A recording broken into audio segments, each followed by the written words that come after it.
What is going on, everybody? Good morning for me, good afternoon, good evening, wherever you are in the world. Thank you for joining me today for another episode of TAETRO Talks.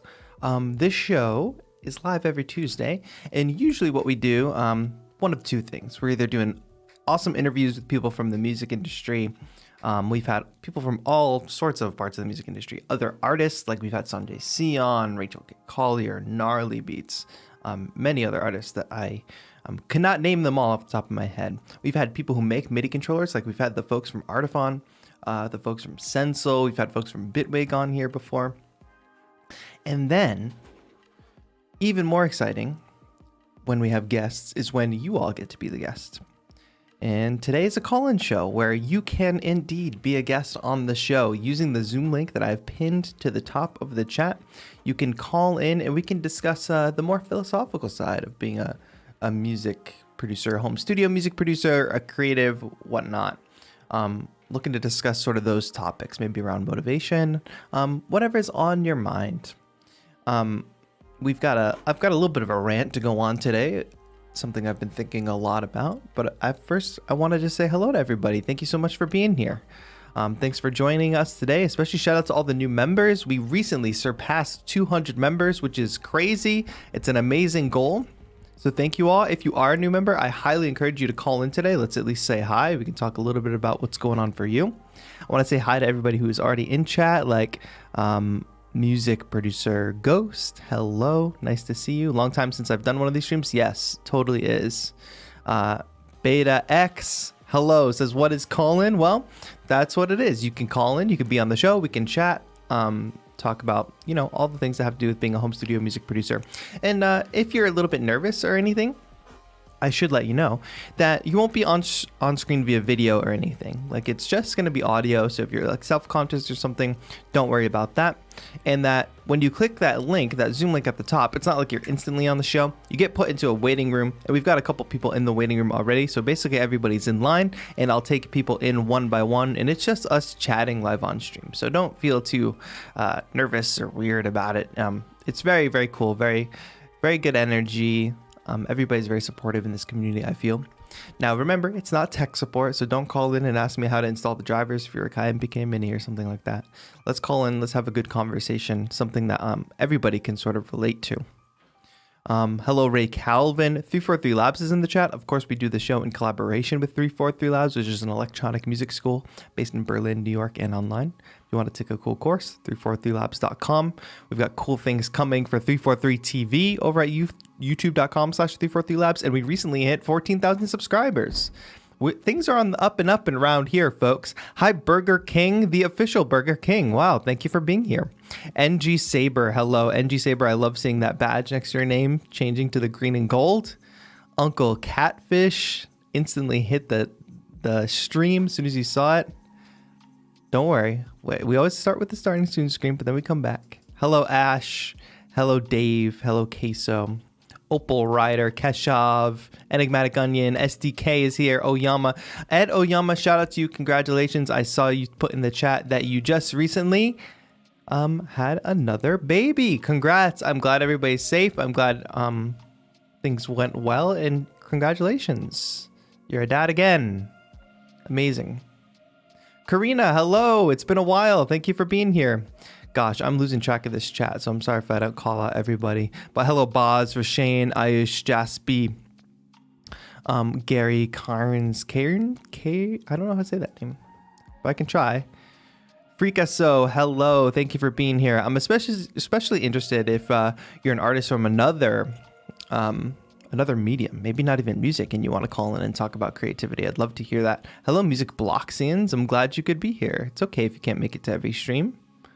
If you're watching this later, please let me know in a comment. Make sure you leave a like. Even if you're just watching the stream right now, please leave a like. It helps the stream a lot. Drummy Geo is here as well. Let me tell you, folks, Joseph McCaffrey is in the chat. We got to spam the Joseph McCaffrey emote because he had quite the eventful evening last night. Went to go pick up a friend. We were going to have dinner downtown, and the van broke down, if you can believe that. The van broke down. He had to wait for the tow truck. He was with the car. I was not with the car. We waited for the tow truck. It was late into the night that the tow truck finally came, but all's well that ends well. Things worked out, but please show some love for Joseph McCaffrey in the chat. Sheesh. Get that Joseph emote. Joe's show. And Joe actually supplied us with some supplemental material today, and I guess we can get into the topic of today's sort of rant. And that waiting room, my friends, is filling up. So I'm going to put that link in the chat one more time.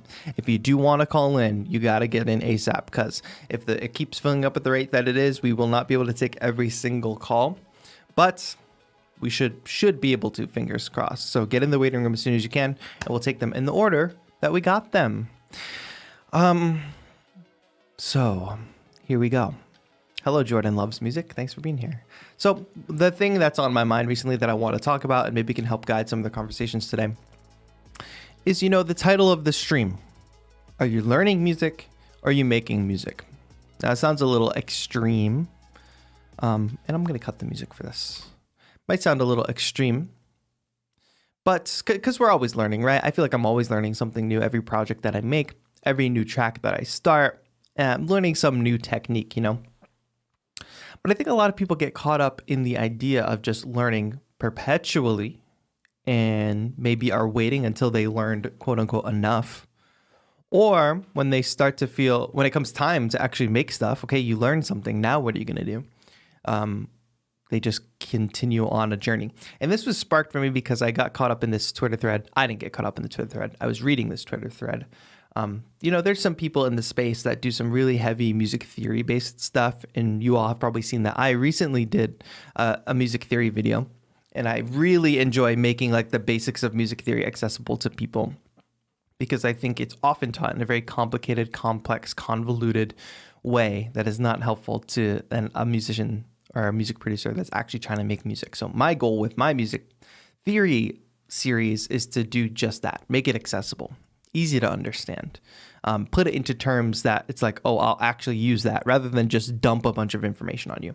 And I think there's some people in this space that, do far more advanced music theory stuff that, of course, do it well. There's a lot of people that do it well, make it very accessible, even though it gets far in advance. And then I think that there's some people that dive into more advanced music theory and even music production stuff that it gets so far away from something being practical and something being able to actually be used in practice that what ultimately happens is the concepts are so far advanced that people lull themselves into thinking they're being productive by learning these concepts, where they've learned something so advanced that's going to make them sound super smart at parties, or it's going to make them sound super smart in a YouTube comment, and they can say, well, actually, the German augmented sixth chord is blah, blah, blah. Like, that's only so useful. Like, if you just want to be the smart guy at the party, by all means, learn all that stuff. Dive into that whole world. But if you actually want to make music, like, the barrier to entry to understanding the basic theory that you need to know to make music and to progress through that, getting more and more advanced as you go in an organic way, that's actually very attainable and very accessible. What I fear for a lot of people is they get caught up in the heady advanced stuff, and they think that they're learning something that's contributing to their music, when actually they're just learning something that makes them sound like the smart person at a party. There's a little bit of a difference there. And, I've studied a little bit of Stoicism. Joseph McCaffrey has gone the extra mile, and he started reading some of the Stoics, the works. And he pulled a good quote for me today. So if you don't know Stoicism, it's sort of this school of philosophy that mostly has to do with not letting the things that you can't control affect you, only worrying about the things that you can control, and not even really worrying if it's in your. It just helps alleviate a lot of stress for me in my life. So if you're interested in something, a school of philosophy that contributes to that, I do implore you to check it out. But I've got a quote from you from Epictetus, who is one of the original Greek Stoics. And there's a good quote in here. Perfect quote. When I came up with the idea for today's stream, Joseph McCaffrey was like, oh, I got the quote for you. So Epictetus, this is from Discourses, says, no, when the crisis comes, we groan and say, I want to keep on learning. Keep learning what? If you didn't learn these things in order to demonstrate them in practice, what did you learn them for? If you didn't learn these things in order to demonstrate them in practice, what did you learn them for? That is the big quote for today and the guiding the guiding force of this conversation. That's from Epictetus. Again, shout out to Joseph McCaffrey, who read this book and filled it with highlights of good quotes. Learning it in practice, that is the North Star. I think a lot of the times the music theory conversation, the technical conversations, get caught up in just getting knowledge. Knowledge is great when put into practice. If you want to learn a music theory concept and then directly apply it to your music, fantastic. But if you're just learning music theory to be good at trivia, or if you're just learning production, like certain production concepts that are so far advanced that you're actually not applying them, what is the point of even learning them? So many people, not so many people, there are many online personas, especially in the music space, that exist just to show you how smart they are. And then when it comes time to practically make music, they don't actually apply most of the advanced concepts that they teach. Or they apply so many of the advanced concepts that they teach that it doesn't actually sound great. Which is subjective, of course. Maybe you like listening to highly advanced, math-related music, but to me, music is about conveying an emotion and about conveying a human side of things. And I think we lose a little bit of that when it becomes too technical. So that's what I got for you today. If you're not learning it to put it into practice, what did you even learn it for? So every time you go down a YouTube rabbit hole, or even just a studying rabbit hole in anything, just try to relate it back. Are the concepts that I'm learning right now something that I'm actually going to be able to apply, something that I actually want to apply? Or am I just trying to learn some good trivia? Think about it. Because I think a lot of young people get caught up in that. They want to seem super smart, like you're learning music. You want to rise above your peers. You want to know so much about music so you can be the music person. And then you know so much about music, but meanwhile, a person who knows very little technically about music theory, or probably knows a decent amount, just can't put it into the technical terms, is sitting there making this beautiful music, whereas you're doing a deep dive on German augmented sixth chords or Pythagoras, Which one? Which one do you want to be? With peace and love, if you want to go to a music trivia party and be the smartest person in the room, by all means, do that. But if you want to make some effective music that actually sounds good, if you do want to make music, I think that's the root of it. If you do want to be making music, make sure that everything that you're consuming and doing relates back to actually making music. And it's not a facade. Like, oh, I learned this super advanced thing that maybe one day I'll use, or basically I'll never use. That's my little rant for today. So think about that. And I want that to kind of guide some of the conversations today, which we do have a packed waiting room. So I want to get to calls ASAP. Hope I have everything connected properly, which I think I do. So like I said, we're going to start taking the calls. People in the waiting room, fantastic. We'll get you. There's a link to the Zoom link at the top. Sometimes people drop out of the waiting room. So if you do want to jump in and get in on that, now is the time to do it, because as the show goes on longer and longer, we might not be able to take all calls. So get in while you can. A couple things in the pipeline before we start the calls. I want to let you all know. Reminder that the Haze sample pack came out last week or the week before, and you get that free with a VIP membership to the channel. So if you hit the join button below, join at the VIP level, you will get that $9 sample pack for free. VIP membership is only $4.99. The 343 sample challenge is coming up at the top of the month. If you're not in the 343 Labs Discord, I highly encourage you to join. But one of the samples is actually from the Haze sample pack, and people have already started flipping it, so that's amazing. And stay tuned for a bunch of new content in the pipeline. Make sure you have notifications turned on. Make sure you subscribe to the channel. It does help a lot. And make sure you're following over on Instagram, because I'm going to post things over there that might not end up on the channel. Some of you might have already saw that I bought a nice cool tongue drum, which I'm excited to incorporate into some music. But yes, it seems like it's already generating some good conversation in the chat. So thank you. I'm going to be keeping up with chat as we go through today. I want to say hello to Soul Dust Sound and Adonis Jones. Thank you so much for being over in the 343 Labs chat. All right. But yes, that's the rant. We got to get through some of these calls because the waiting room is full. It's been a while since I've done a call-in show. So I want to bring in White Harvest, which I know is not your name, but nonetheless, I'm going to bring you in. Hello. How are you? Hey, what's up? What's going on, my friends? Hey, congrats. Thank you, thank you. Oh my goodness. How I can't believe you're calling into the show right now. I was just like, there's a call-in show. Well, I thought you were so nice to DM me and be Wait, like, you're how's it literally in the hospital. For everybody who doesn't know, going? this is Ed Oyama, member of the community, prominent member of the community, I would say, and just recently had a baby. Yes, sir. Yes, sir. Thank you so much for asking how it went. It went fantastic. I mean, it's hard as all get out, but healthy baby, healthy wife. We got a little bit of sleep. Life is good. Love that. That's amazing to hear. Yeah, yeah, yeah. So cool. Well, by the way, I asked you about like sound libraries and stuff like that a little while back. Thank Yeah. you so much for the advice. Cause I played it safe with them. I only sent them one track and said, can I see the contract before we do any more? And they're like, yeah, sure. And then contract never came. So I'm just Well, that's a red flag, right? So that's like first step. And I deal with that all the time with like, certain brands are brands that I know, but certain brands will approach the channel that I don't really know. And those are the ones that I'm super vigilant about, like, okay, let's make sure we send an agreement. And when that agreement never comes, it's always like a red flag. smart. Yeah, yeah, for real. Very cool. Yeah, you got to Well, I protect have a, yourself in this industry for sure, because yeah, there's people trying to make a buck off you and your music all the time. And they prey on like hopeful musicians. Like we're all hopeful. We all want big opportunities, right? So like if somebody wow. hands that or looks like they're handing that to you, sometimes we get a little bit ahead of ourselves and get excited. True, true. That's so easy, I realize. Yeah, So of thanks for like giving me some sound advice. That was cool. course. All right. Well, I had a different question if you got Sure. time for that. Let's do it.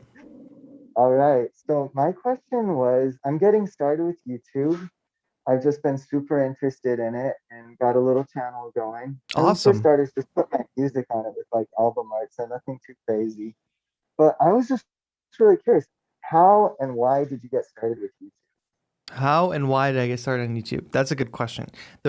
Well, I started similarly to you, where I just use it as like a music uploading platform.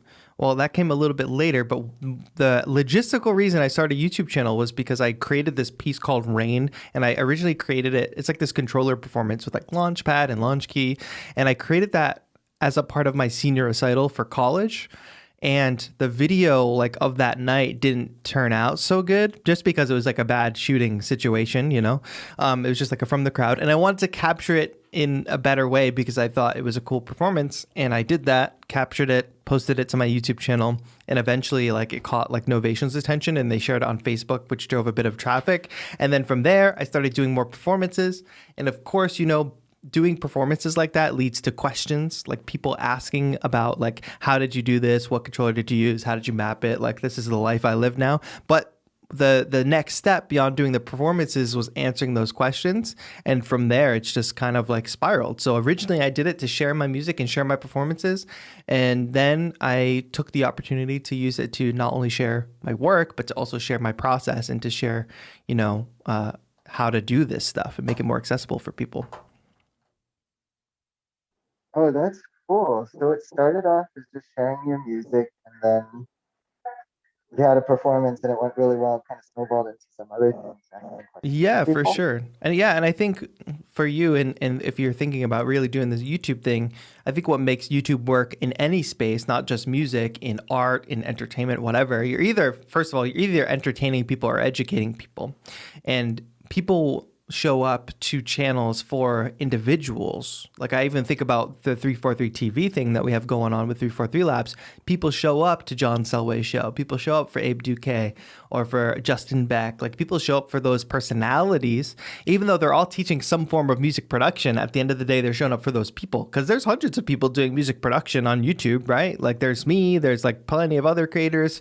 Like what makes the difference? And sometimes people might just show up for you. So whatever you decide to do, entertain, educate, some blend between the two, people are going to show up for you. So you want to make sure that your personality and who you are comes through. You don't want to just be this behind the scenes music person, because everybody's making music, right? Everybody's releasing music. But if people get to know you and get to know how awesome you are, then they will come and show up for you. And then them consuming your music is sort of like a byproduct of that. Cool, cool, cool. I guess, wow, Novation got your attention, or you got Novation's attention. So I guess that must have been a huge sign like this could really do something, right? For sure, but like the biggest step too was it was a huge win. It was like, okay, great, they shared the video on Facebook or whatever, and that was like a big moment. And then that even snowballed into like Novation became one of the brands that I had a big relationship with. And then like when the first Novation circuit came out, they contacted me and was like, oh, we'd like to send you one because they knew I made videos. So that's snowballed into more opportunities. But also, I want to just really bring it back. When that happened, I thought I could just recreate that and that success would come every time. So I just did performances going forward, but it never really captured the same attention as the initial one, because you can't just do the same thing over and over again and expect the same like big hit. Like it was kind of just like a one-time moment. They shared it. They thought it was cool. And of course, everything else I think was pretty cool, but they're only going to share one probably. So that's when turning to the camera, talking, becoming a personality, that's when it turned the corner. Because if I had just perpetually just done performances, the channel would not have survived.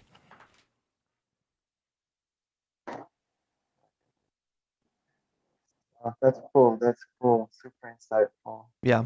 Was there like anywhere that you went to learn like how to teach on YouTube? Because I see you now. I haven't seen uh like what was early TAETRO like? What were like the early videos? And how did you learn to get to where you are? Because I'm like, dude, you're like so I don't know, it feels like you really got it together, at least when you're doing Well, your games and when you're teaching, right? thanks. It's been a constant evolution, and I encourage anybody, especially if you're looking to start your own YouTube channel like Ed is, to go to my channel and sort the videos backwards, like sort it by earliest video, because you will see the production isn't great. You will hear that my voice is even different somehow. Somehow, like my voice changed over time, like my presentation voice, I guess, changed. But I do want to also make it known that like before I really started the YouTube channel, I had been teaching for quite some time.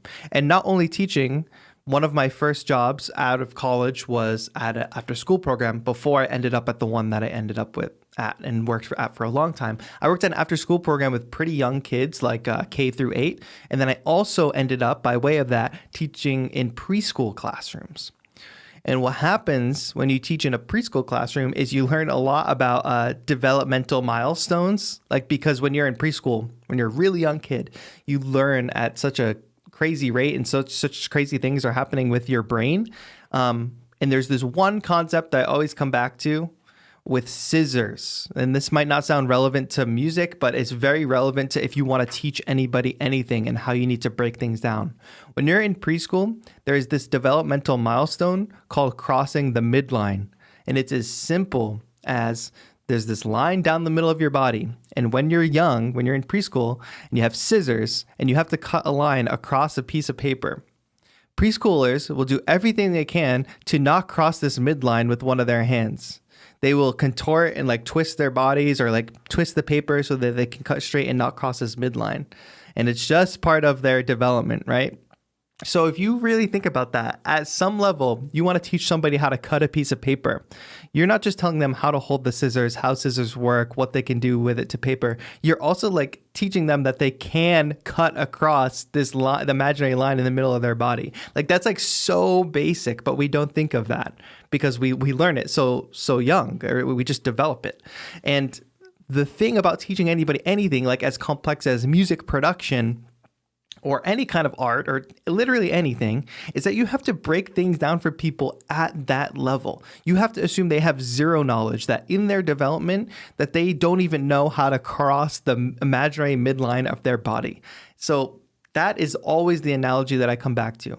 So all that to say is like before I really started doing instruction on YouTube, I was teaching K through 8th graders and preschoolers, and then eventually went on to teach like older kids and high schoolers. But at the end of the day, when you teach kids that have no idea about these concepts, you really learn how to explain things in a way that people can understand. And I'm always trying to get better at it anyway. But that foundation, I think, really set me up for success in doing like tutorials and stuff on YouTube.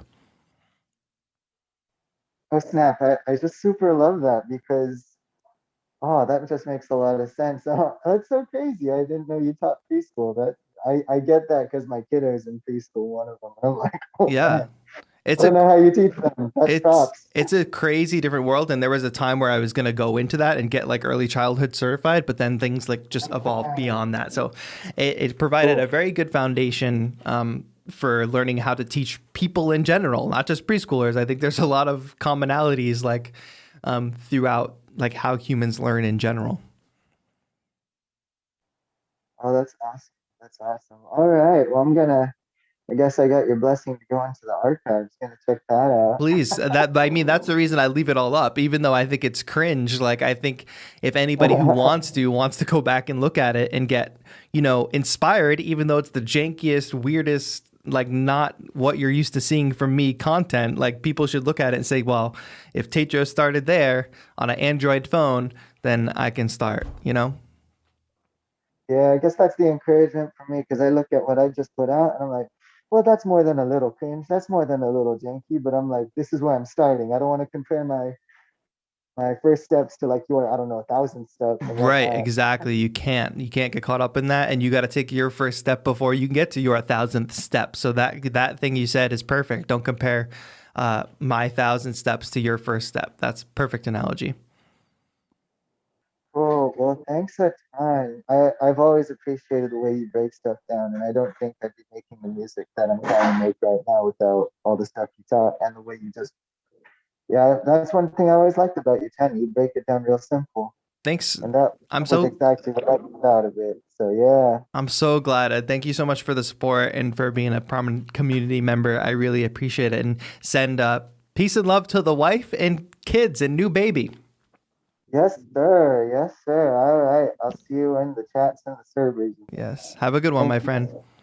Thank you. Take care. Oh no, I just ended the meeting and that's not what I want to do.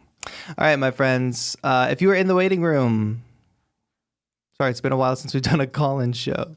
If you are in the waiting room, please rejoin. I'm putting the link in the chat again. And I'll chat with text chat while I'm here. I didn't mean to do that. Sorry, chat. But the new link is in the chat. Please join again. I know there were a lot of people in the waiting room. I hit the wrong button. But peace and love, peace and love. Michael G says, boo. That's okay. Just click the link again. You'll be able to join. I promise. And as people sort of filter in once again, I'll say hello to everybody in chat. Oh, Joe Serrano. Hey, can you tell me more about floor noise? I bet somebody else in the 343 Labs, one of the other presenters, can probably talk a lot about that. Today we're talking about less technical stuff. Thank you, but now I can't enjoy music. I used to have fun while in the past. Is it normal? Soldas, that's a good question. I think when we become practitioners of anything, like if I learn to carve wood, I might look at this frog differently. I might notice like certain imperfections that I can't articulate right now. I might say, oh, I could have done this differently. But there's a privilege that comes with being a creative person and being able to have knowledge to analyze art and analyze music as it is. What can I say? It's part of being a musician. I think we're constantly working towards the idea of, being conscious. I'm listening to music to enjoy it right now versus I'm listening to music to analyze. And that is a discipline you build up in your head. All right. Thank you, everybody, for jumping back in that waiting room. Michael G., let's get you back on the call. Let's get you in here. Reminder to everybody, as you call in, make sure you turn the stream volume down and make sure you have your microphone ready. Jaspy says, it says invalid meeting for me now. Check this. That link should work. Everybody else just joined. I'm going to unpin that message and I'm going to pin the new message. Thank you, everybody, for your patience. I don't know how I possibly did that. Michael, make sure you unmute. Hello, Michael. How are you? Oh, are you still there? I got you. 1 minute, Michael. That's my bad. Technical. Okay, go ahead and unmute again. You should be good to go. Hi, Michael. Okay. How you doing? I'm doing great. Thank you for asking. Aside from that technical issue, I apologize for that. So staying on topic, I started off learning trombone in high school. Nice. So I wasn't taught theory, but I was taught to sight read and be able to hear the tones in my head. Cool. So hey, similar for that's me. what I started off with. I learned trumpet in starting like in middle school, like through high school, and you don't realize how much you're learning just by like playing music. You know, like you know certain things that you're not really taught explicitly. You know. So then many years later, I decided to start do producing. This was back in the 90s when like recording gear was very, very expensive. Right. It was just a hobby for like a couple decades after that. And then I don't know, just I started picking up FL Studio, started trying to learn that. Didn't get it. Tried Ableton. All of a sudden, I got it. Nice. Yeah, that's crazy. Like I tell people that all the time. People ask, "What's the best DAW? What's the best DAW?" You just gotta try them until it clicks. Like if FL Studio didn't work for your brain and you opened up Ableton Live and it's like it's working, sometimes it just clicks. Sometimes you pick up a guitar and you love it. Sometimes you sit at a piano and you love it. You know, Same thing. So yeah, I have no music theory under my belt. But then after a while, after a few compositions, I was like, maybe I should go back and learn things, like learn how to do the different keys, discover different versions or modes of keys. Like Mixolydian is my absolute favorite. Everything sci-fi comes out of Mixolydian. Right. And being able to identify that is important, right? If you're like, I love the way this sounds. Why do I love the way this sounds? Like that is the cause for like learning something like that, like learning modes, learning things about music theory. So anyway, love the show. Love what you do for the community. Want to say hi to the guys, drunk, Ito, Ayush. Love you guys. Thank you for keeping it interesting in the Discord. Always, yes. Shout out to everybody in the Discord. It's a great time over there. I'm glad you're enjoying the community, and thanks for sharing the story. Did you have a question, or you just wanted to kind of talk about those things? I just wanted to give my background on that stuff. Was there something that you wanted to add? No, I think that it's great. I wonder maybe this would be valuable for people. Like you learn so much about production and you say you don't have too much music theory under your belt, or you didn't. Like what was your like kind of first step into understanding what is Mixolydian? What are these modes? Like what was your process for that? Were you just analyzing music? Did you watch some videos on the subject? Like what was your first step? Believe it or not, it was the push. It was the Ableton push that did it for me. So Ableton 9 and 10, they didn't have the chord thing. They didn't have the new chord thing that you can fold.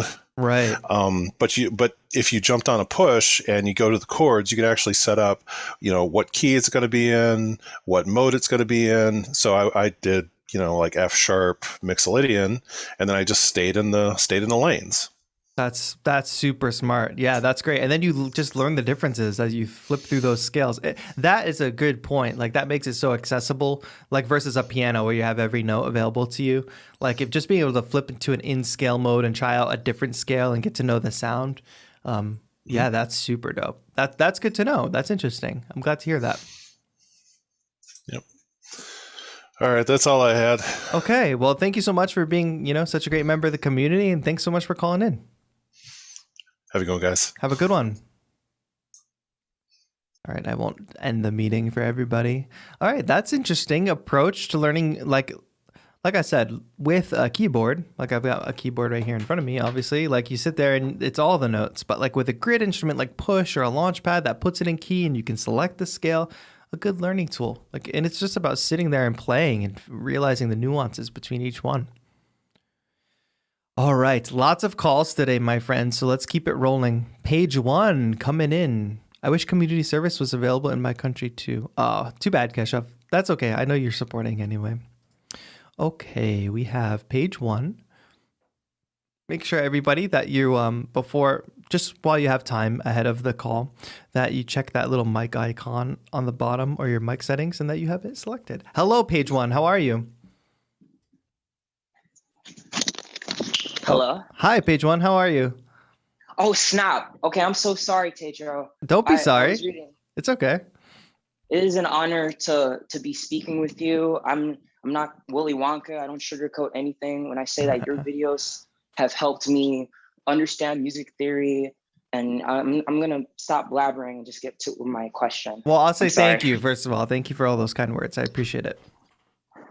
I am in school to be a pharmaceutical technician. Wow. But music is my it has been my outlet for a long time, dealing with not only anxiety, but just trying to figure myself out as a person. I grew up playing the piano by ear. I was never into reading scores or music sheets like that.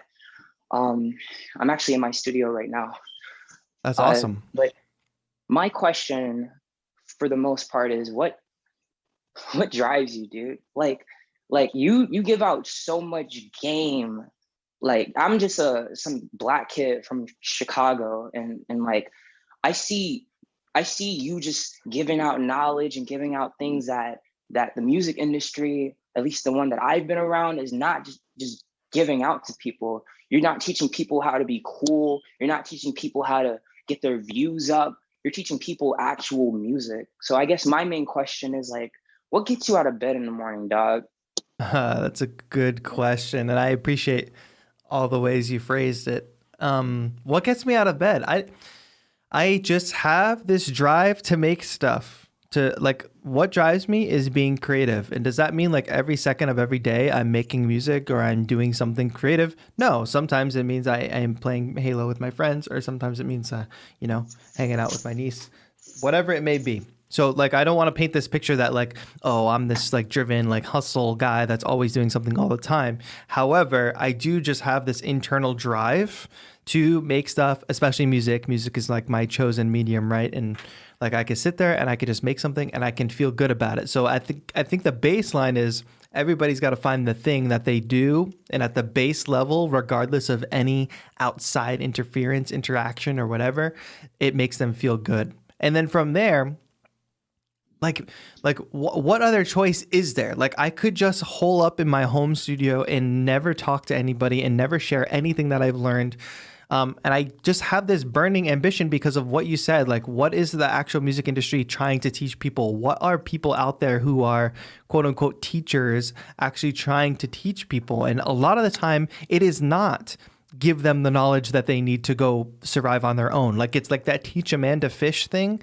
Like, yes. I would so much rather like not go catch fish for you and bring you fish. I would so much rather like build you a fishing pole and teach you how to fish. Because so many people out there like thrive on their audiences being dependent on them, absolutely being dependent. And if I'm doing my job right, somebody who subscribes to my channel might not need my channel in a year, might find my channel kind of basic in a year.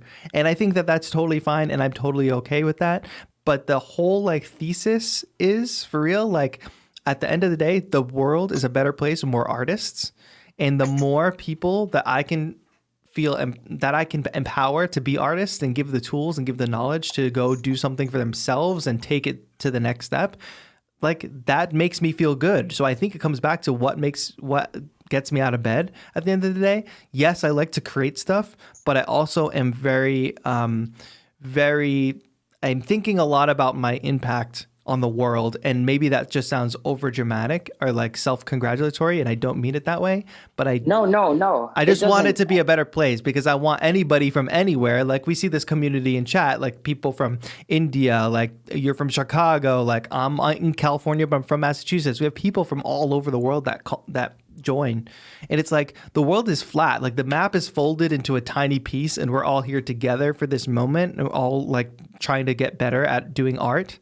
And like, just look at everything that's happening in the world. Don't you think like if there were more musicians, more people being creative out there, that there'd be a little bit less hate, and that there'd be like a little bit more like of a cool, inspiring world out there? Like, not just music, but like creative, like visual artists, fashion designers. Like, if there were more creative people out there, the world's just a better place. So what gets me out of bed and what helps me sleep is like, okay, did I impact the world in a positive way? And I know I say the world, but it's like, if there's 10 people in my call waiting room today, or if there's however many people are watching the stream, did somebody take away something that's going to help them look at the world in a more positive way, or that's going to help them like approach their art in a different way and help motivate them to create more art. That's what helps me sleep, and what helps me get out of bed.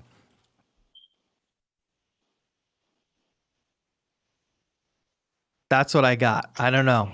I think that's the best I can do. That's all I can do. And what is the alternative? That's what I ask. What's the alternative? I could just do something that's self-serving.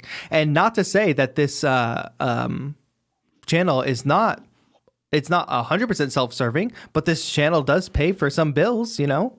So like, Yeah.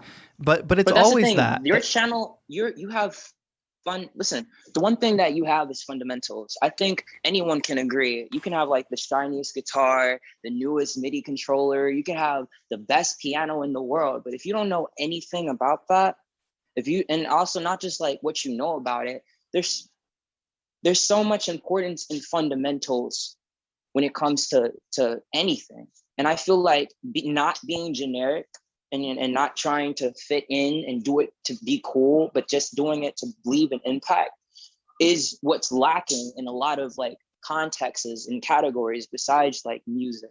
So like I could have the best and the latest controller in the world, but what does it really mean if I don't, one, know how to use it, and two, have no reason but to just look cool with it? That's like buying shoes. You know, I got Jordans, but you don't play basketball. Like you got these nice, cool kicks on your feet, but what are you doing? Where are you going? For sure. It's 100% true. And what you said about fundamentals rings so true. I just was getting so frustrated by so many people skipping over the fundamentals and people just like glazing over them. Because this is the thing in college too. Like in my college experience, like we would be in a theory 1 class where you're supposed to be learning the fundamentals. But what the professor would do is like look out at the sea of like students, and when a couple students acted like they knew everything that was already happening, they would kind of just skip forward, and a lot of people lose out on foundation because of that, when in reality the people who are just trying to look smart and act like they already know the foundations don't even have a solid foundation. So now you're skipping steps and like nobody's getting a solid foundation, you know? And so I wanted to make sure that when I did this channel, you know, there's varying degrees of, you know, beginner, intermediate, advanced tutorials and stuff on the channel, but at the end of the day, I think I approach everything, or I at least try to, where it's like, okay, if you have zero knowledge, here's how you can approach this. Like, I'm not going to assume you know anything, because I spent so much time with people assuming that I already knew stuff and not feeling like I was in a safe enough space to say I don't know what you're talking about, because especially in music education, it's a very there's a vibe in music education where it's like, oh, you don't know this, you don't know that. It's like very like, you know, everybody's trying to one up each other with how much they know. Rapper, now you're the outcast. Like, oh, right. You're the one that, yeah. When meanwhile, there's probably a lot of people like me, and of course I could have spoken up and say I don't understand this concept, but you know, it's usually not in an environment where people feel good about asking and feel good about saying I don't know something. And I want my channel to be a place and my community to be a place where people can say all day, I don't know something. Please help explain it. Like that's it. Fundamentals. And I'm gonna leave you with this fundamental phrase: a wise man knows nothing. Only fools pretend like they know everything. And like, I feel like we're in the age of technology where it's like we got all this what's the word I'm looking for? Fast tech. Yeah. But we're not, I don't know. I think you get what I'm saying. You know, like we have all this fancy, you know, technology, but we don't want to slow down, and we want to act like we know everything. Oh, just Google it is what my cousin says.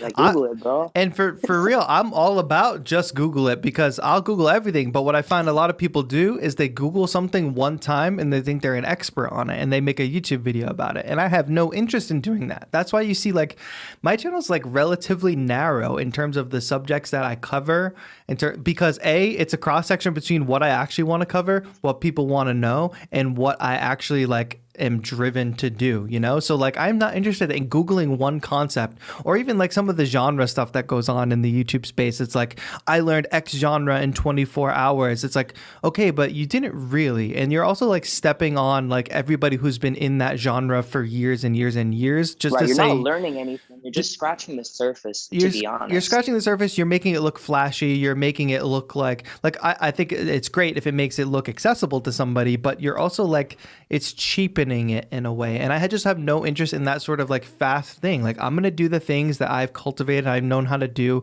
I'm only going to talk about some of the things that I feel very confident talking on. And if I don't feel confident talking about a subject, or if I'm exploring a genre that I don't know too much about, but I want to approach it on a stream or in a video, I'll say, I don't know anything about this genre. I'm just going to go from what I've learned so far. And I want to be very open with everybody about that. Too many people trying to put themselves forward as an expert in X genre or X synth or X sound design or X DAW.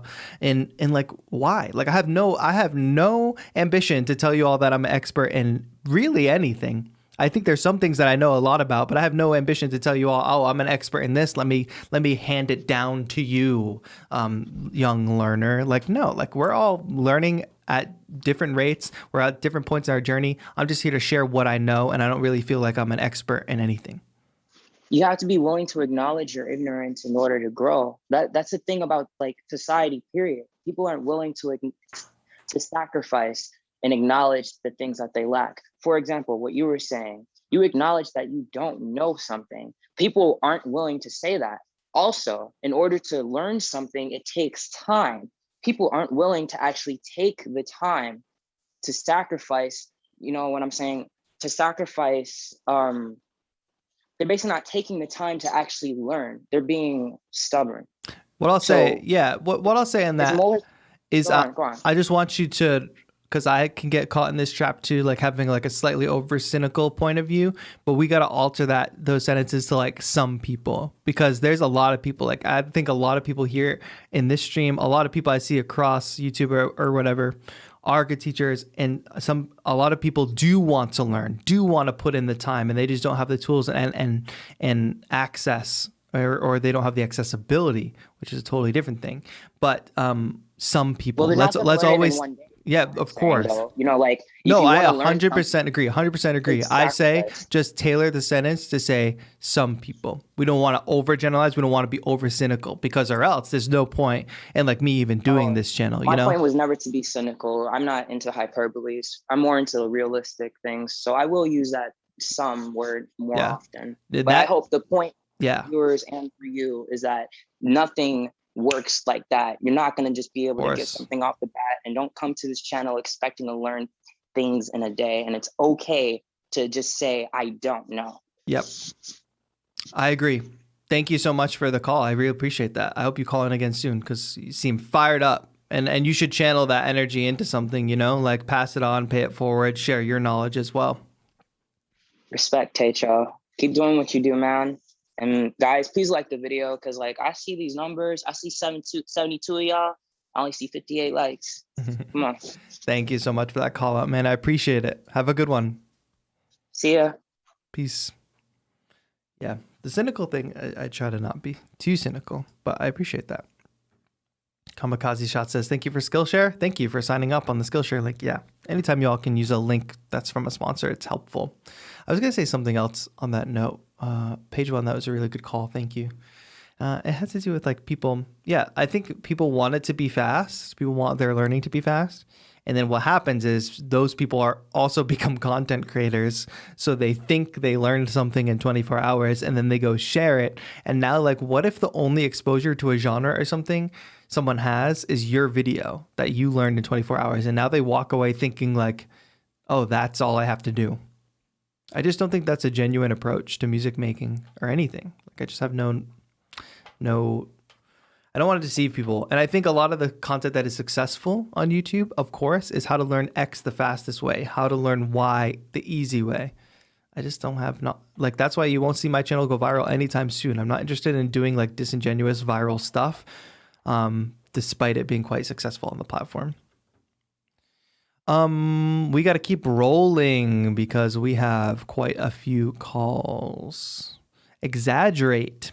I think is how I say this name. We got another call. Thank you all so much for tuning in to another TAETRO Talks. What's going on? Exaggerate. How are you? Yo, so pleasure to meet you, first of all. Pleasure to meet you as well. Nice little home studio you got Thanks there. for letting me call in. Hang on, I'm not muted to stream. Yeah, I'm really excited to meet you. I've been watching your videos and everything for like year and a half maybe. When I started music, like back in primary school and whatever. I'm from UK. Like back in primary school and everything, I used to play like trombone, trumpet, and everything. But like it's just recently that I've got into like Ableton and everything. Nice. But my question for you today is, how do you get inspired? Because I often, like in my Twitch streams and everything, like just cut out like just like, oh, I've got inspiration, I'm gonna jump into Ableton now. Like, Right. how do you get your inspiration?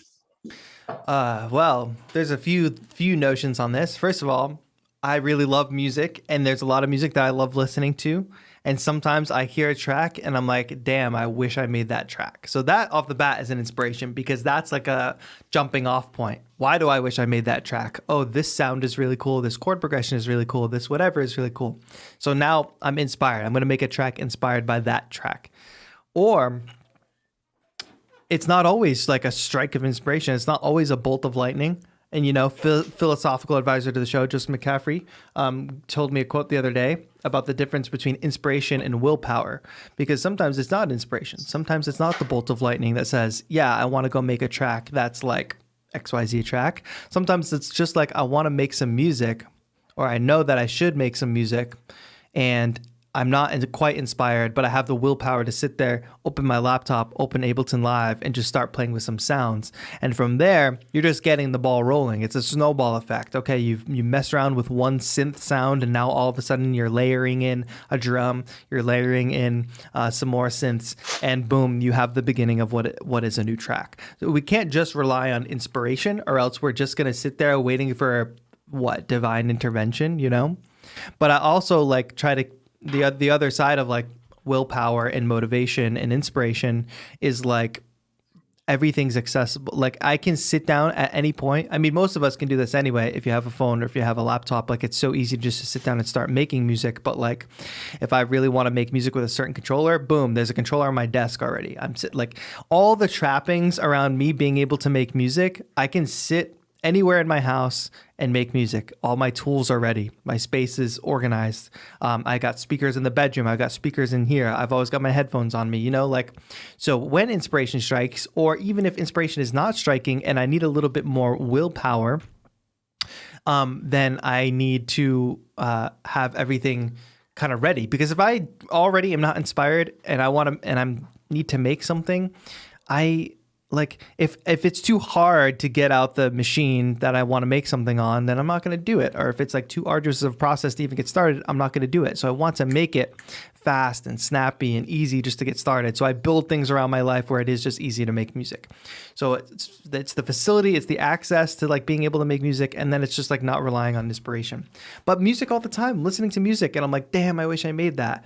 Or like I'm outside and like, music inspiration doesn't just come from music. It comes from like you went to the beach at sunset or whatever. And that's like a big dramatic example, but it's also like had a conversation with somebody, a meaningful conversation, or I was reflecting back on a certain event that happened in my life and I want to write about it. You know, it's all those things. Like us as musicians, us as artists, we're interpreting our world, we're conveying our emotions, our human experience through our art. So you got to just always be looking at the lens of things like through your art. That's kind of like, I don't like actively think that all the time, but that is just kind of how my brain works. Yeah.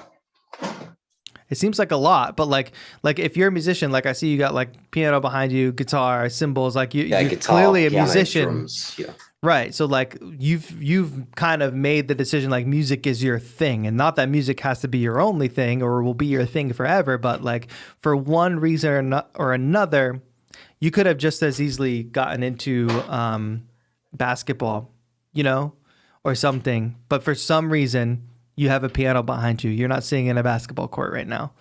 We all are born, I think, with these dispositions to certain things.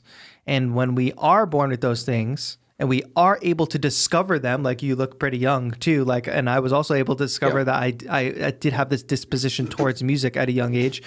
We are at such an advantage because we kind of understand, we have this understanding of who we are and tools that we can wield to sort of like convey our human experience to everybody else, in a way that some people don't have that. Some people don't have that exposure at a young age that says like, yes, I'm LeBron James. If I pick up a basketball, like that's my thing. Or like, you know, I'm a musician. If I pick up a instrument, it just feels natural. So just like always have in the back of your mind that you have that privilege and you have that, you know, disposition, and it's something beyond our control, something beyond our plan for ourselves. Like, can you say like, I'm a musician because XYZ, or like, is it like you were just like, for some reason, music just sticks with you, you know?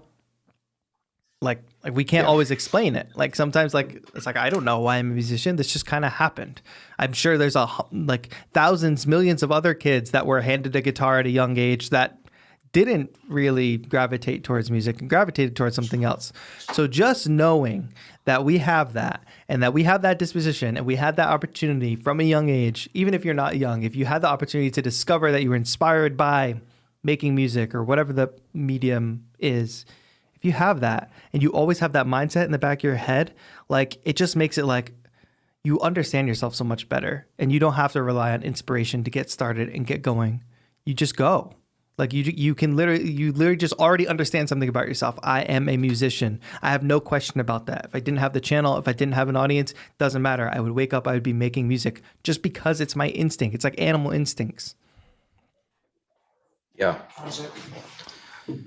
So I encourage you just to always keep that in the back of your mind. I know that sounds like kind of big and dramatic, but like always keep that in the back of your mind. Like for one reason or the other, this is where I am and this is who I am. So this is what I do. Just like we eat and breathe and sleep, like you don't think about that. You don't need motivation to go to sleep. You don't need motivation to breathe. You don't really need motivation to eat.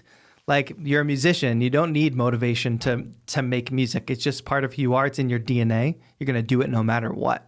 When we reframe our mind like that, it becomes less of a thing that's like, okay, lightning bolt, please strike me. Please give me inspiration. It's like, no, this is what I do. Like this is instinctual. Yeah. Mindset, bro. Yeah. You got it. We got it. For sure. Man, thank you so much for calling in. You put me on a good little rant there. Yeah. Thanks for having me. Call in again soon sometime. Thank you so much. I'll try. All right. Have a good one. Keep doing the things you love. See. Keep doing the things you love, indeed. Yes. How's this chat doing? I was in grad school during the early days of MIDI. I avoided it completely. Now I'm back to school learning technology. My old school ways, still usable, just need to adapt to the tech. Yes, Richard Carr. Here for you on that one. Hey, Bjamin, how are you? Bjamin says, I use apps that offer creative random ideas. They turn into Spark that other ideas, and then sometimes they in turn spark other ideas, and then sometimes I can make a new song. Yeah, using randomness is a great way. Like breaking the rules or not adhering to any rules and just coming up with something random can often spark inspiration, I find. If you work for 2 hours, take a nap, then come back, the muse will help you where your mind was blocked out before. Yes, sometimes it is just about taking a break. Joffetter, thank you so much for the 5. TAETRO sounding like Alan Watts right now with this inspirational speech. I appreciate that. Thank you. All right, we got to keep rolling through these calls. Ayush, you're up next. Let's get it. Joffetter, really appreciate that $5 super chat. Thank you. Means a lot. All right, we got the next caller coming in now. Just make sure you have your mic set up. Hi, Ayush. How are you?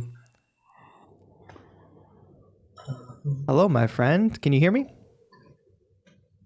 Yeah, just 1 second. Yeah, I was just setting up.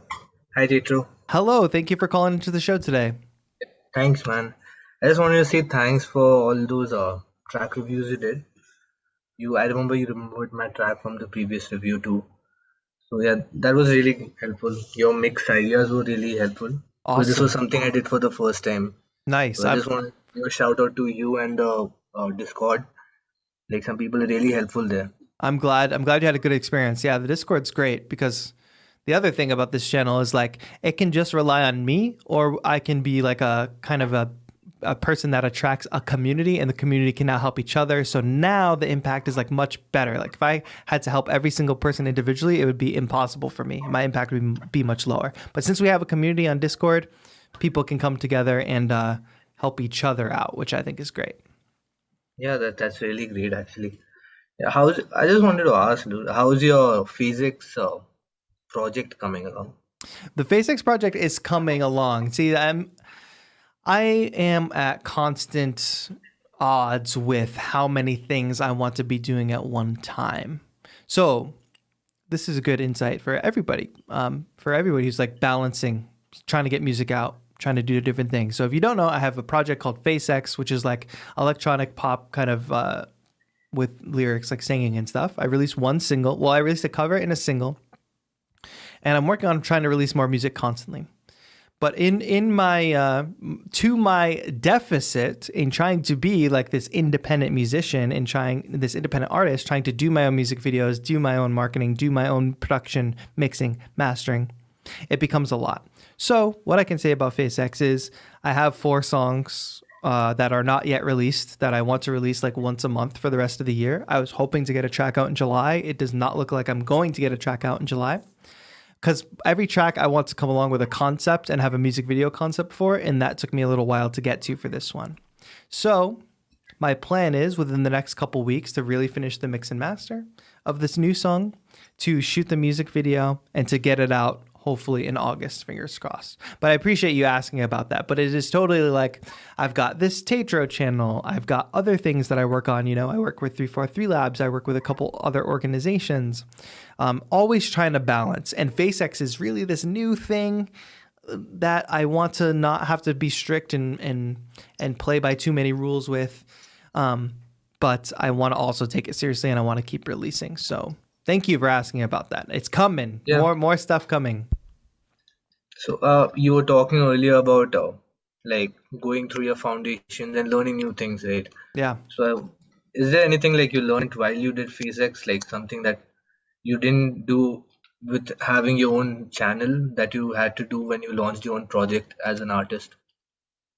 That is a great question. Well, I understand it's like a starting process right now, but it's totally different. It's a totally different ball game. Like there was a moment before I started PhaseX where I was unsure if I would just do everything under my TAETRO name or do everything under a new name, which became PhaseX. And the decision was to do it under a new name, which makes sense because it is a different brand, and it is quite jarring to go from having like a big following on YouTube, a decent following on Instagram, and starting from zero. But I also found that quite freeing because I could start everything new and connect with people in a different way and break some rules. And I think my real answer is that I'm still learning from doing the PhaseX stuff and launching this new artist persona, because I don't want to just recreate or attempt to recreate through the same process of TAETRO and do that for PhaseX. I want to recreate a new process and try new things so that it is interesting and it's not just more of the same, and I can break some rules, all of that, you know, like I want to do all that. So like technically I learned a lot about vocal production because I do vocal production on PhaseX. So that's a learning experience. I learned so much about shooting a music video. Like that's the number one thing. Like I made a music video for the song Ghost Me, and I really loved doing it. And I put a lot of thought and effort into it, when really it's just like me in my apartment with a camera and a couple backdrops and a couple like props. But I'm really proud of how that music video came out for just being a dude in an apartment, you know? And I learned a lot about it, a lot about that process that way. And what I hope, you know, it comes back to some of the stuff I've talked about with this show. I hope that one day I can take literally everything that I'm learning and apply it to other artists, whether that means starting a label one day or whether that means like doing whatever, just assembling great artists and having all this knowledge. Like, oh, I know how to shoot a music video on a really low budget, but have it still look pretty cool. Like passing that on and doing that for another artist, or continue to do it for myself and continue to perfect the process, all that stuff. And it's just another outlet, you know, like vocal production is totally different from some of the stuff I do on this channel. Music video production is totally different. I love doing all of it. So I'm learning a lot, and I'm gonna keep learning a lot. Yeah, I think that's something a lot of people don't realize, that you will have to learn even though you're a professional.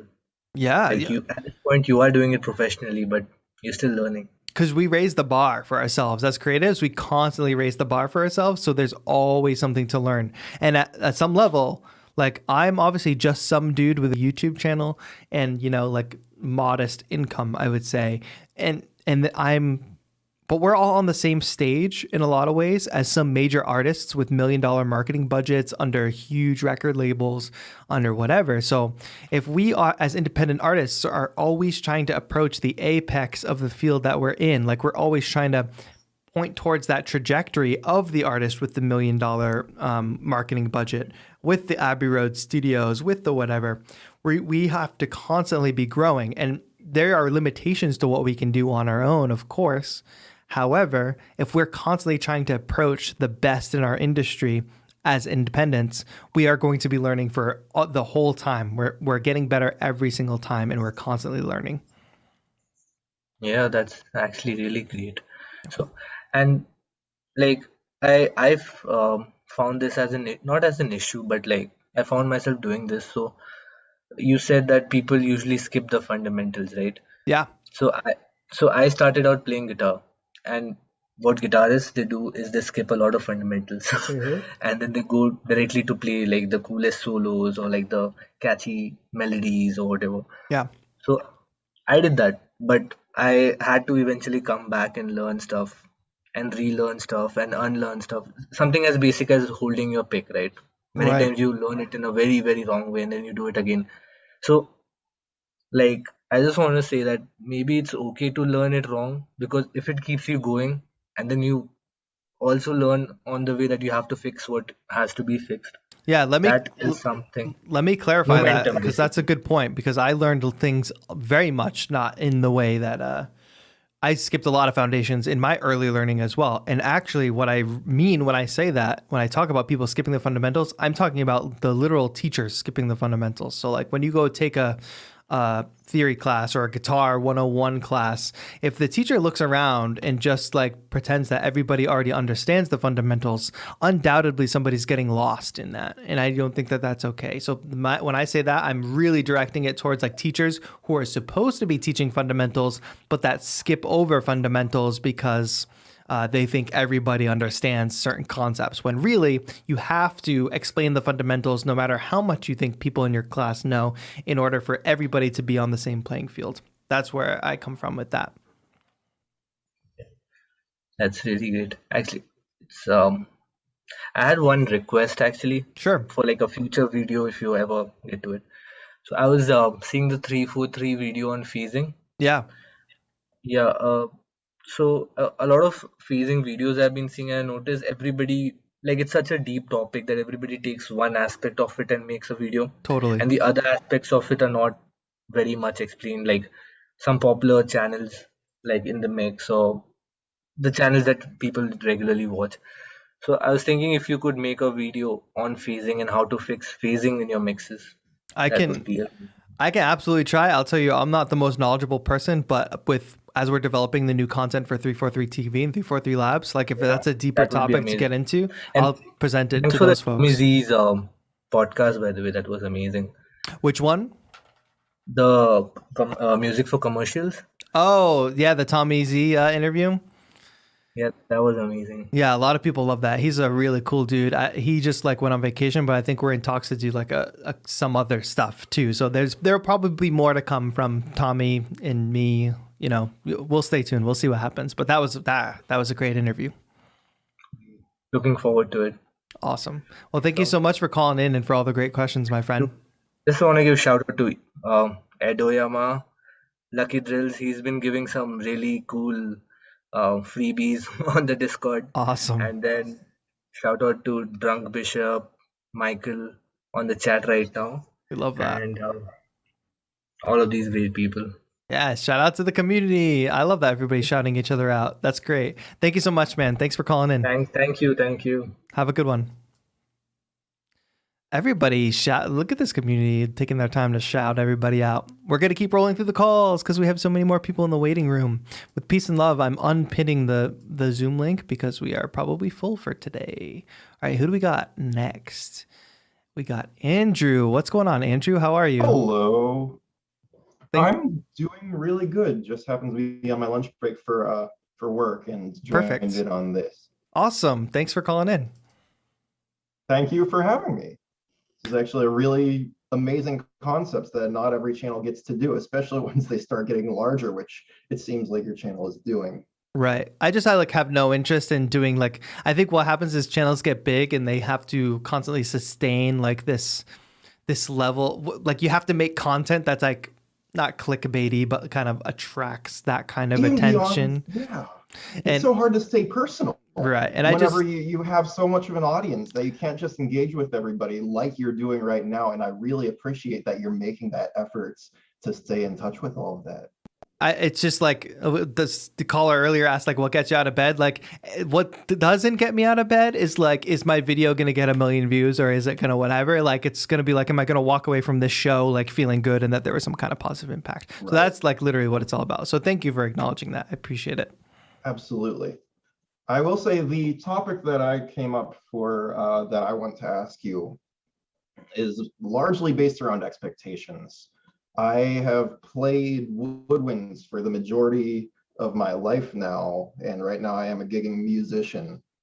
Awesome. I play in a rock cover group around the area, but I do want to do my solo stuff as well. I ultimately decided to move to music production because I was like, well, I need an avenue.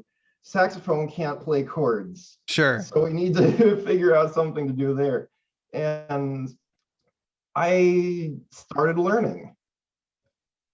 But the problem is that I have all of these songs bouncing around in my head that it's almost petrifying trying to learn everything that I need to reach the expectations that I have in my head whenever I need to put them on paper.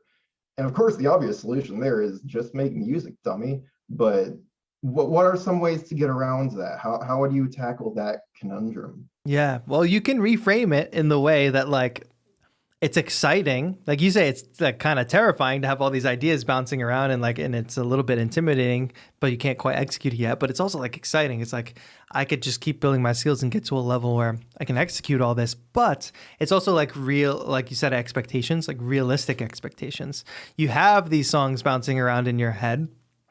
And I don't know, I can't think of a good example off the top of my head, but if you ever listen to a band, you ever get into a band early and they do one song and then they get kind of big and they get a little bit better and better and they do a second version of the same song and it's version 2.0, you should just really start thinking about that in your head and just start cutting demos with the knowledge that you have, because what you'll find is you'll cut some demos of these songs that aren't the full vision of what you want the song to be, but you'll have a baseline foundation and you'll also learn a little bit about not only what works, but what doesn't work.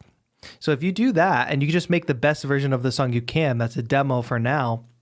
And literally the expectation is it's a demo. It's not the song that you're going to release. You can release it. I implore you to release and eventually I hope I do. Yeah. And let people follow the process too. Don't be afraid to put out the beta version of the song, knowing that down the line, the 2.0 version is going to come out sometime, because right now you if you're just starting, you barely have an audience when you first start. And right. The amount of people that will hear that beta version of the song is not that high. But if you take the time now to start cultivating and building an audience as you cultivate your sound, that audience will grow and grow. And eventually what you'll have is a bigger audience that when you release version 2.0 of the song, never even heard the beta version. I love that concept. Yes, because I think of that all the time. There's music that I've made that literally nobody who's in this stream right now has ever heard, but it's been released. So I just know that to be a reality. So I could release, I think about that all the time. What if I just released this old song and I wonder if literally anybody would notice, if they knew. And they might not, because we're constantly, when you get into it and when you start building an audience, your audience just starts growing and it grows and it grows and people come and go and people stay. And you know what's going to be really cool is the people who were there on the day one for the beta version of the song, when they hear the 2.0 version of the song, they get to say, I remember when this song first like the first version of the song came out 2 years ago or something, you know, and that makes a deeper connection for them. They're not going to be like, what the F is this? Like, this is the same song. They're going to be like, wow, you've come so far because you're on that journey and you're getting better and better. So that's like one approach. But even like beyond just releasing, like for yourself, I think cutting demos based on your current abilities is helpful. And then especially being able to go back and reference it in a year and say like, I'm going to do the same song again. I'm going to build on it. And here's how it's going to like compare yourself to yourself. That's how you like stay happy. Compare yourself to yourself. You compare yourself to like, you might have the version of your song in your head, but what you're actually doing is like comparing it to the production level of your favorite band, which like isn't a fair comparison at all because they have a budget in a studio or whatever. But if you compare yourself to yourself, like that's a totally fair comparison. And I have no doubt that if you do continue on a learning journey for a year, you're going to sound better in a year.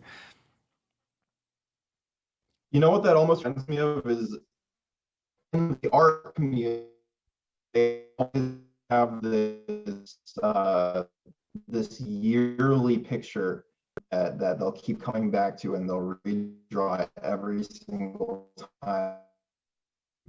Dude, each year, almost like an anniversary. Yes. And it's really interesting to watch the progression of that. And I think doing the beta version is, it sort of brings me back to that. Yes. You broke up a little bit, but I totally understood the concept. Oh, I hope Zoom reopens. That was interesting. I understand the concept. I think we lost Andrew. But the concept of like an artist, a painter, let's say, doing a painting and then coming back and doing the same painting a year from now. For those of you who don't know and don't follow me on Instagram, I just took up watercolor. I've been learning watercolor paint. And in doing that, I have that same concept in my mind. I've been doing it for about a week, solid, a week and a half-ish. And I just want to come back to it and get better at it. And one way of marking your success is doing the same painting again, doing the same beat again, doing the same painting again. Okay. Andrew, I apologize. My connection went crazy, but I think the stream stayed up. Oh, yes. Yeah, you but were muted for a little bit. Okay, yeah. Well, I just expounded on what you said because it broke up a little bit. But that idea of the painter revisiting the same painting again every year is like, I super vibe with that because I just started learning to watercolor paint and like... Congratulations. Thanks. And I'm really excited about it and it's been really fun. And I'm just able to kind of scan through my like watercolor book right now and see already a progression from the first week, but that was already in my mind to go back and do, maybe in a month or so, do the first paintings that I did again and see what I've learned. Because I can already look back at them and see the things that I didn't understand, and it's a good feeling. Like I said, like you're talking about expectations and motivations and all that, like that's a really good feeling. That's why I say cut the demo so that you can revisit it in a month, 6 months, a year or something. For sure. But you got this. Like you're already at a advantage where you already understand music pretty much. Like you're a sax player, so you already have a solid foundation for music. So you're already like a little bit ahead of people who are just, some people come to music, know nothing, and want to learn both the technology and the musical side of things, which is extremely difficult. But so just also have your mind framed in the way that you are approaching this from an advantage from that perspective. Okay, well, thank you so much. I think that pretty much answers my question. I'm really excited to start putting those practices to good use. Awesome. And please keep an eye on the channel, check in with us again when there is a future call-in show, because would love to hear how it's going. Also, I was looking for your Discord. I could not find it through Google. So the Discord is members only right now. So the lowest membership tier gets people into the Discord. That's kind of like one of the perks of channel membership on the channel. Okay. Awesome. Well, thank you so much for calling in, Andrew.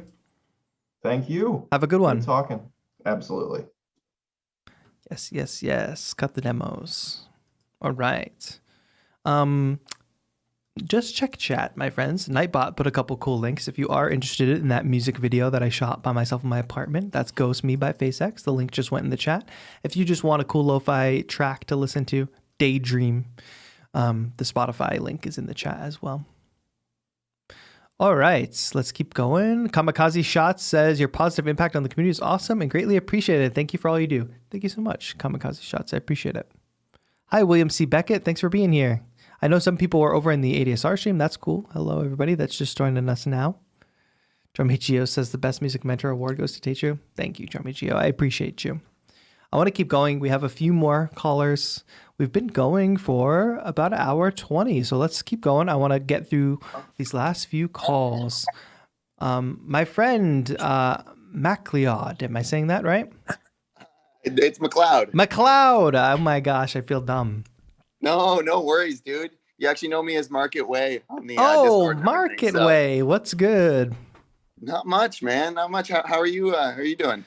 I'm doing well. It was a stressful night last night. Joe being stranded out in Venice Beach in the van and all that. But, you know, we survived. We overcame, and here we are.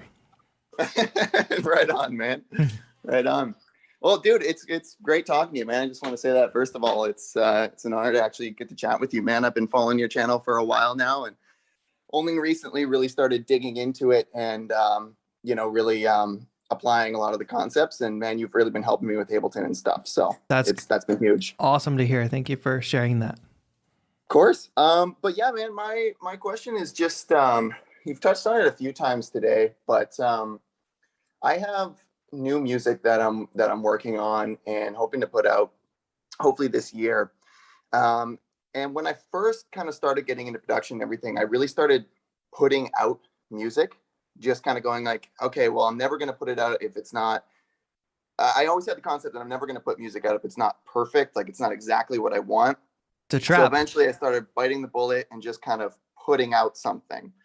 Now at this point, I feel like, a year or two down the road, what I'm going to put out feels like so much higher quality to me.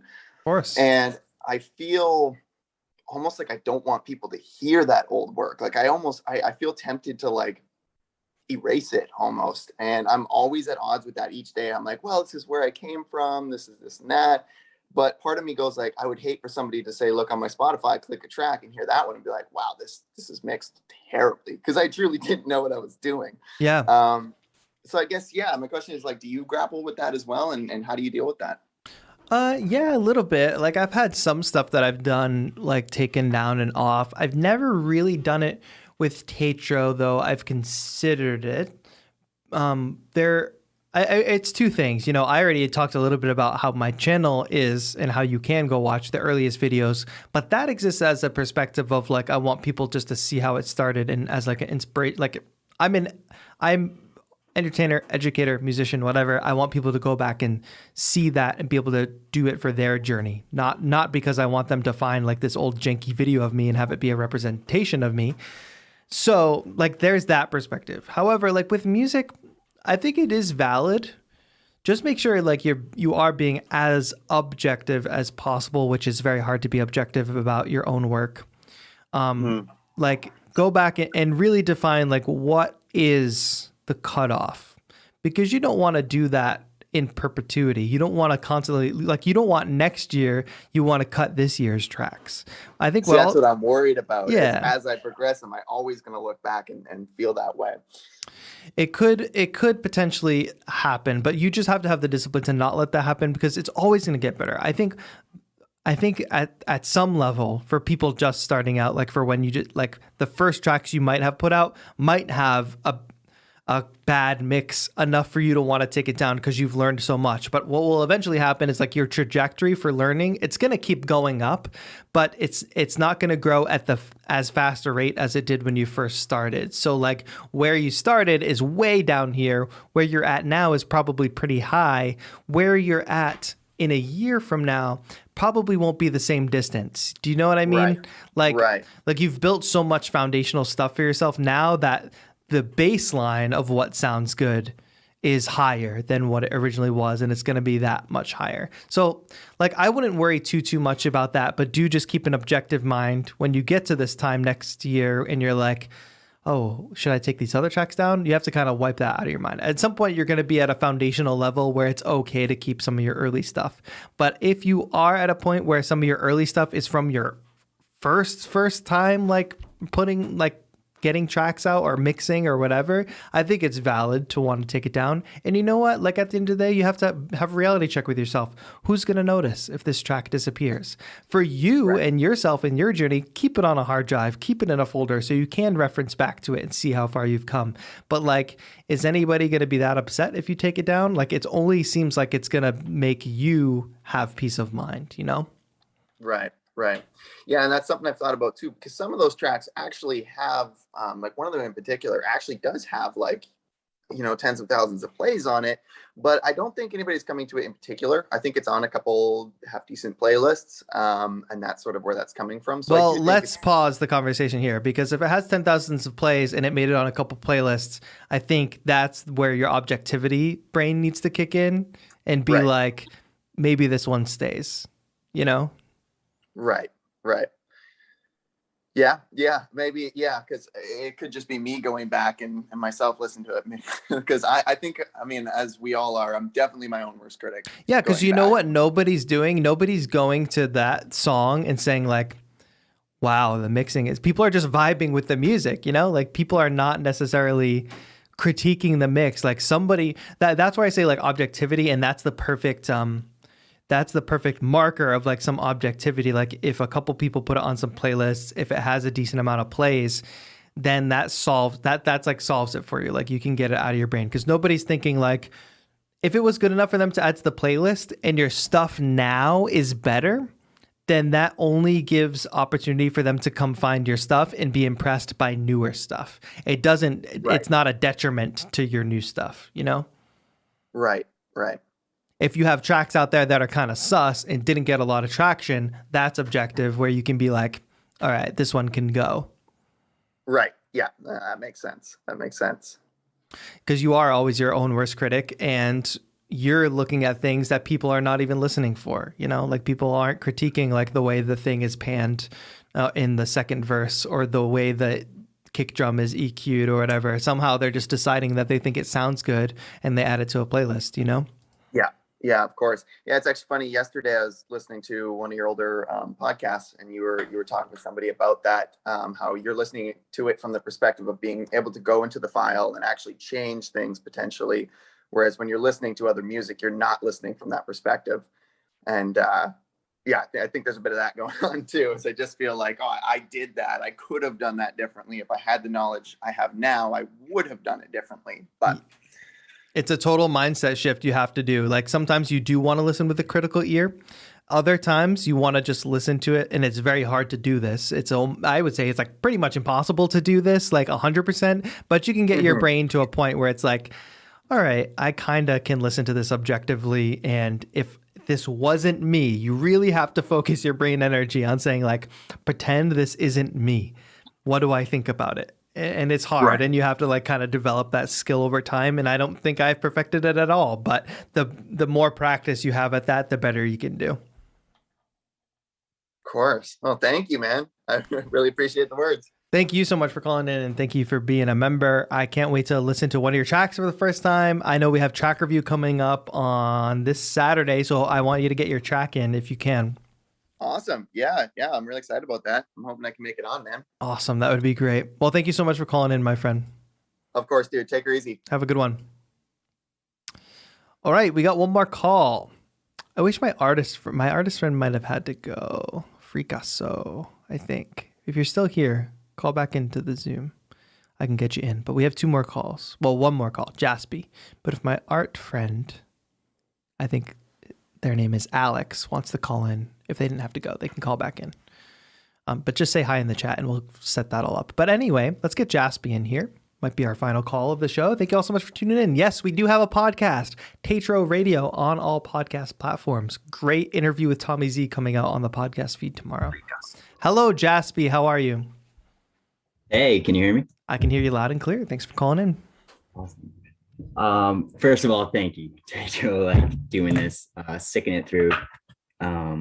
Thank you for calling in. Right now, I'm extremely new to all this, but not to music, right? I'm sure that's like for most of us, but music is like the only thing that I allow close to my heart. Been let down by too many other things, But so I have a question that is dualistic. One is, as you're listening to the content that you're trying to create, how do you battle against the law of like diminishing returns? Like when you're constantly re-listening to that loop or that section that that you really care for, at the same time while you're trying to like decide, do you even belong here, like in this industry or in what you're trying to get out there? How do you personally? I don't accept the notion that anybody can dictate whether or not I belong somewhere other than myself. That's it. Do I belong here? Do I belong on YouTube? Do I have the same amount of like views and subscribers as some of my peers in the space? Maybe not. Do I have as many Spotify plays as some of my peers in the space? Probably not. Do I think that that dictates whether or not I belong here? No, I think I belong here because I belong here and this is what I do, and nobody can really tell me otherwise. The only person that could shut the door to this world would be myself. I'm the only person that can shut the door on myself. Nobody else can shut the door on me. Who's going to stop me from doing it? Who's going to stop me from making the YouTube video? Who's going to stop me from making the song, from distributing my tracks? Nobody. And all I can do is look at my stuff and say two things. Is this helping somebody? Am I having fun doing it? Am I feeling creatively fulfilled doing this? And is it helping somebody? Those two things, as long as those two things are covered, I don't care if it has 1 million plays or 100 plays.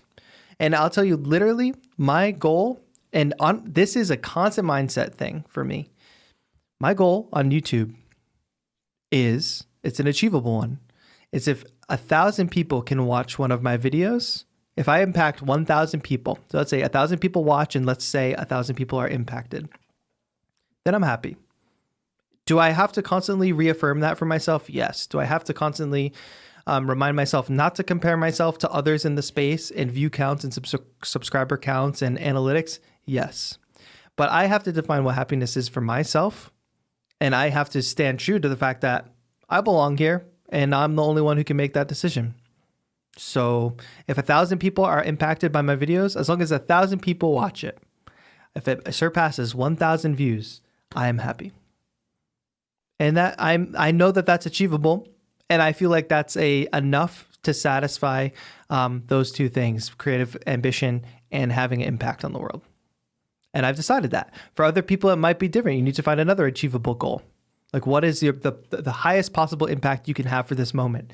Whether that's 10 people listening to your music or 50 people watching your video, if that's the highest impact you can have in that moment, that should be your marker for success. Will that grow over time? Maybe. Most likely, if you're being consistent, if you are putting positivity out there, if you are putting work out there and really putting yourself into it, it will inevitably grow. But who can close the door on myself besides me? Right. Yeah, no, I get that. Like who's like, I don't think my tracks, like I love lo-fi chill hop. Obviously I make a lot of videos and music with it. Do I think it always falls into that like chill hop, lo-fi, like specific bucket? No, I think it drips out of that bucket and goes into like a couple other buckets because that's me. But like, who's going to say I don't belong here? Like just because I sound a little bit different, just because what my approach is different, who cares? This is my version of what I want to be doing. And we are lucky enough to live in a time where if you have a phone, you can not only make music on that phone, you can make a video, you can talk to an artist, you can build a community, all from a phone and with an internet connection. And I just feel like I feel lucky to have living in this moment. And maybe in 100 years, there will be some technology or some growth that will make it a more positive time for musicians, for producers. But right now seems like a pretty good time to be a creative. So I'm just going to look at it that way. Like I think right now we're living in one of the best times ever to be a creative person. And I don't want to squander that. I want to take full advantage of that, and nobody can tell me I don't belong here. And I've consumed enough content creators that I know that there's content for literally everybody. That's in entertainment, that's in education, across everything. There's content for everybody. I have watched videos of people racing tiny Hot Wheels cars and that have hundreds of thousands of views. I watch K-pop videos, that compilation videos that have like millions of views. I watch people making music on YouTube that have millions of views. There is literally an audience for everybody. And if you're putting yourself out there, it's likely that people will be able to relate to you. There's people like you out there. You just have to find them. I love that. Thank you, man. So like next time you're feeling that, you got to just remember that's you shutting the door on yourself. And you don't need to do that. Like you belong here. What you do is valid no matter what. Belong where? Belong in the world? Belong in the scene? Belong in the whatever? You get to decide. Well, thank you for those words of encouragement. You got it, my friend. I hope you call in on a future show. Thanks. 2 people just joined the waiting room, and they were in the waiting room, I think, prior. So we're going to do these rapid fire. Henry calling in, but peace and love. The calls are closed. Please do not call in after these 2 calls. I have 2 people in the waiting room. Those are the only 2 calls I will be taking at the moment. Joseph, that last call was a clip, by the way. Had to be a clip. Mark this day. Henry Hathaway, I'm going to give you one more moment to connect via audio. And then I have to switch. I have to move on because we will have been going on for nearly 2 hours. Dr. Seuss told he was not creative. Really? I didn't know that. Hi, Henry. How are you? Hello. My name's Henry. I'm 16. I'm from Germany. Awesome. Yeah. I've got a question for you. I've been trying to kind of learn jazz piano for the last few months, and I feel like I'm progressing quite well with it. But I'm trying to, don't know what the English word for it, but hold myself accountable more for learning more and getting my ass down to produce more music. Yeah. And how do you do it? How do you just sit down and start producing? Well, we kind of touched on this a little bit earlier, so I'll give like a different perspective on the question, or a more brief version of the answer. It's literally discipline, willpower. I'm not relying on inspiration to motivate me. I have built this baseline, right, of how much, I don't know. I occupy most of my time with doing something. Very little of my time is spent just like staring at the wall or sleeping or whatever.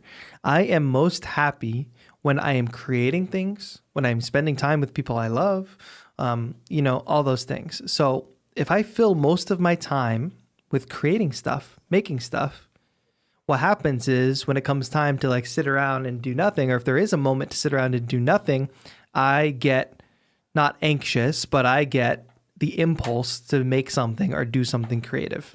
I have just built that as the baseline for myself.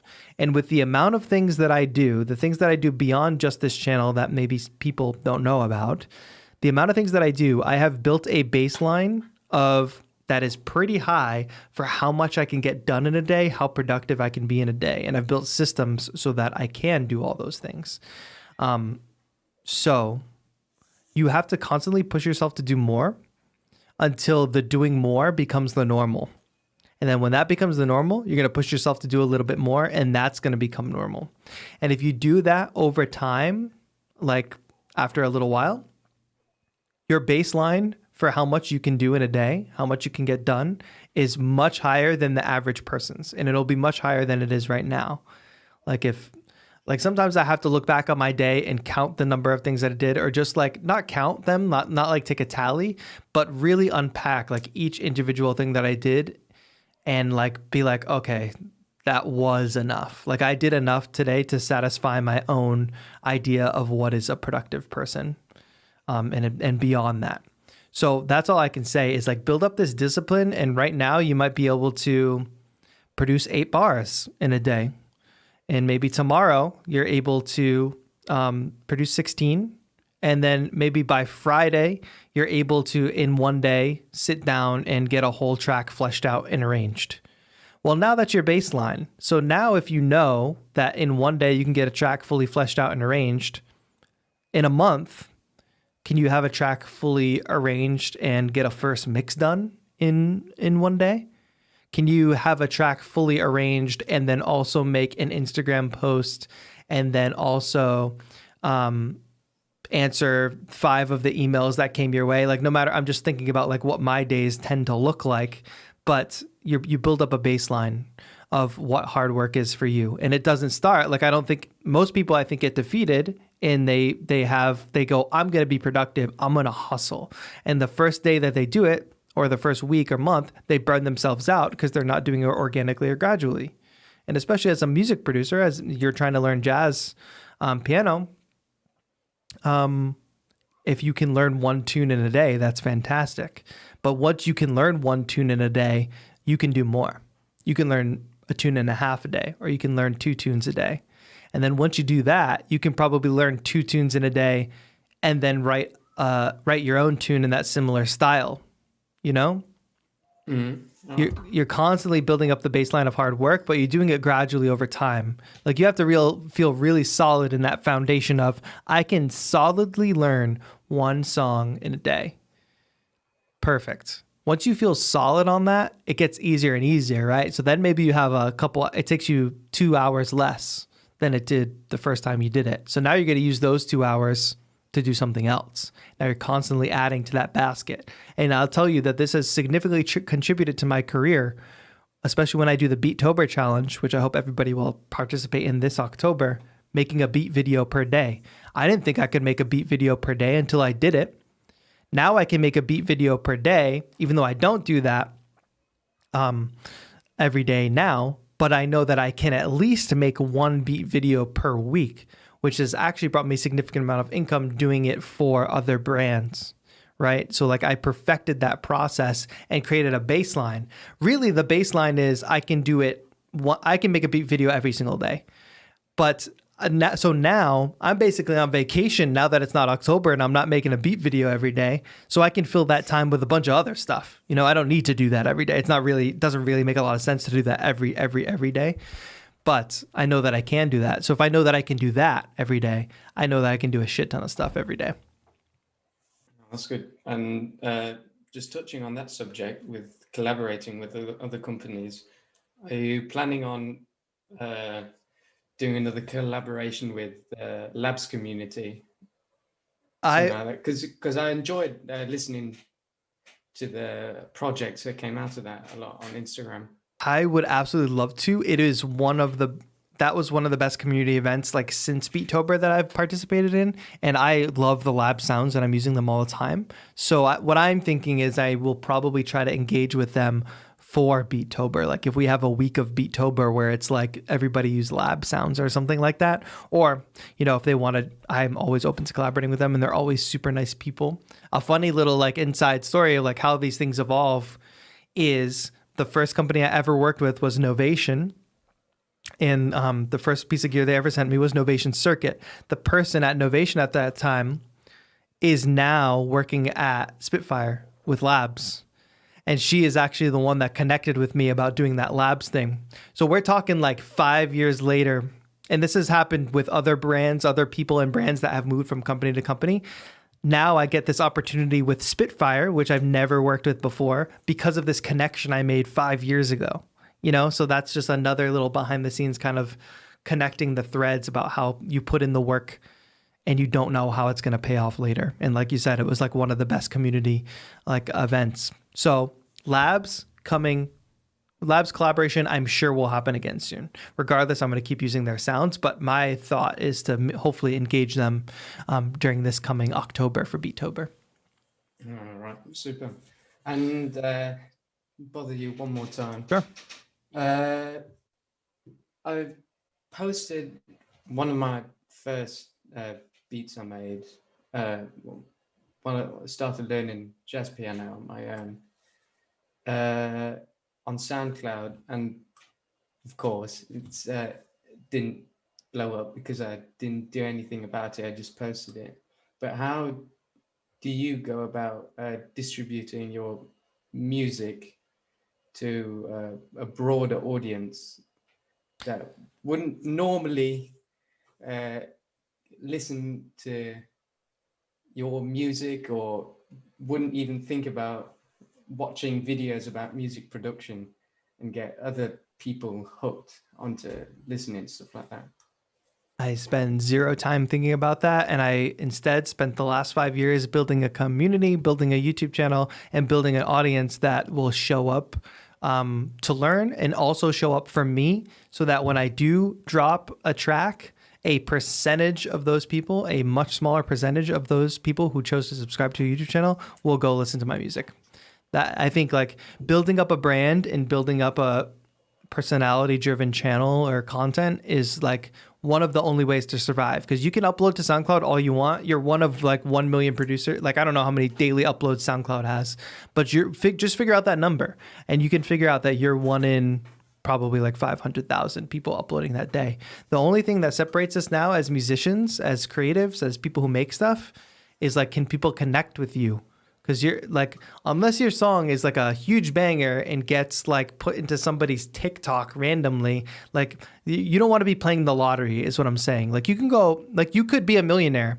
You could be a millionaire if you went and bought scratch tickets every single day.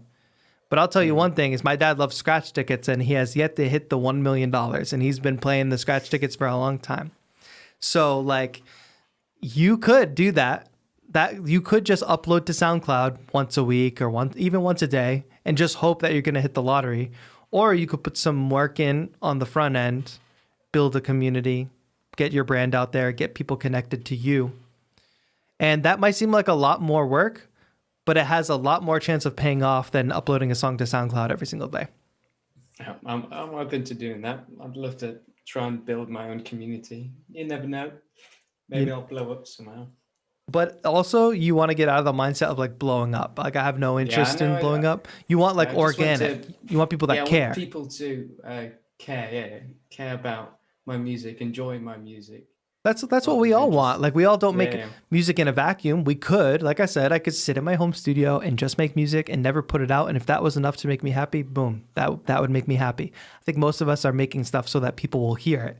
So let's figure out how to get people to hear it. Oh, that's good. Yeah. All right. Thank you so much for the call, Henry. Yeah, cheers. Have a good one. Bye.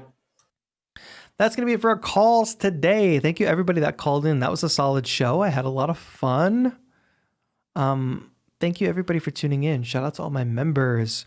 Reminder that the 343 Labs sample challenge is going on. You can use you're going to be using a sample from my Haze pack. That's all happening on Discord, the 343 Labs Discord. So please make sure you join that. That is free to join. If you want to join the TAETRO Discord, or if you want to get your track reviewed on this Saturday's live stream, members are always prioritized on the track review streams, especially the one that's happening this Saturday. So hit the join button, become a member. We just surpassed 200 members. So thank you all for becoming members. Lots of amazing calls today. Thank you so much for calling in. If you did, thank you so much for just enjoying the show. If you enjoyed the TAETRO Radio podcast, go to your favorite podcast app right now, whether that's Spotify, Apple Podcasts, whatever other janky podcast apps people use, Pocket Casts perhaps. Type in TAETRO Radio podcasts.